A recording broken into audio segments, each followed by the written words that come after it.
Thank you. I thank the gentleman for yielding. Mr. Trustee, 17 years at the Department of Justice. Did the raid on Mar-a-Lago follow normal process? I don't believe so. You know who agrees with you? The Assistant FBI Director of the Washington Field Office, because we deposed him. And I just want to walk you through and say if what you saw squares with what Mr. D'Antuono testified to in a deposition in front of the committee. The Miami Field Office did not conduct the search. It was folks from Washington who came down and did the search. Is that unusual? I would think so. You'd normally have at least some local component. The department did not assign a U.S. attorney to head up the investigation. They ran it out of the field office. They ran it out of Washington, D.C. Is that unusual? Well, I'm not sure it's unusual for DOJ attorneys to kind of assume authority in a vacuum. So, my understanding is Jay Bratt was involved from day one, and that continued through the search warrant, obviously. Right, but normally wouldn't a U.S. attorney be assigned to it in most cases? Yeah, and eventually they would show up for court, but I don't think at that part of the process they were an active partner. Did the FBI seek consent before they conducted the research? Or the search? No, actually, the last thing that President Trump said when he allowed FBI agents in Mar-a-Lago in June was, anything you need, let me know. The only communication that came from DOJ after that was a request to put a padlock on the door where they knew the boxes were. And then the next thing we know, which the president complied with. Which he did immediately, and 2 months later, there's a search warrant. And then did the FBI wait when they got on premise, had it secured, did they wait for President Trump's legal team to be there and accompany them on the search? There were requests by representatives of President Trump to be, in the vicinity of the search. Those were denied. That is a right of law enforcement. They don't have to. But for a case of this historical precedence, consistent with my earlier remarks, some transparency, some openness would have been probably a valuable moment lost here. No kidding.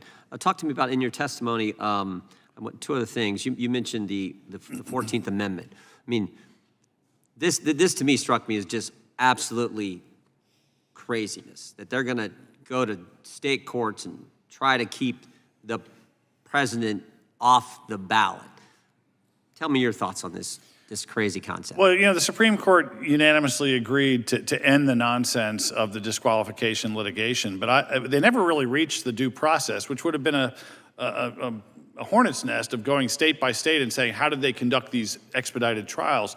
The fact that always grabbed me, and maybe this goes back to having a bad sense of humor, was in Colorado, they literally put a sociologist on the witness stand to say, when President Trump said, go peaceful and patriotically, I know from my Ouija board or whatever else he consults, that he really means be violent and attack the cops. I mean, that was considered admissible information in a hearing designed to take a presidential candidate off of a ballot. So I kind of wanted the Supreme Court to get the due process and join me in laughing at that, but they never got there. Yeah, what he said, I've concluded, means exactly the opposite, and the court accepted that as evidence. Thank goodness the Supreme Court said 9-0, this is crazy.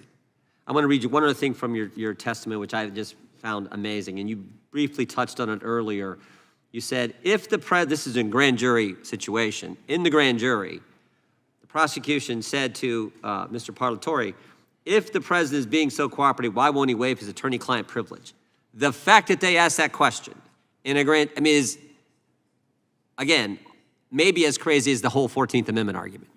Yeah, I mean, again, nothing I'd seen in 35 years, and it was an over-aggressive moment of asking the grand jury to draw a negative inference from a lawful invocation of attorney-client privilege. That's just black letter unethical for a prosecutor to do. Yeah, scary, scary stuff that we see going on, all to go after their political opponent, and we could go on with example after example. I mean, the one before where dangling the judgeship in front of a lawyer representing, when you got Jay Bratt and the DOJ there, is just, I mean, again, we could go on and on. I want to thank you both for testifying, and would yield back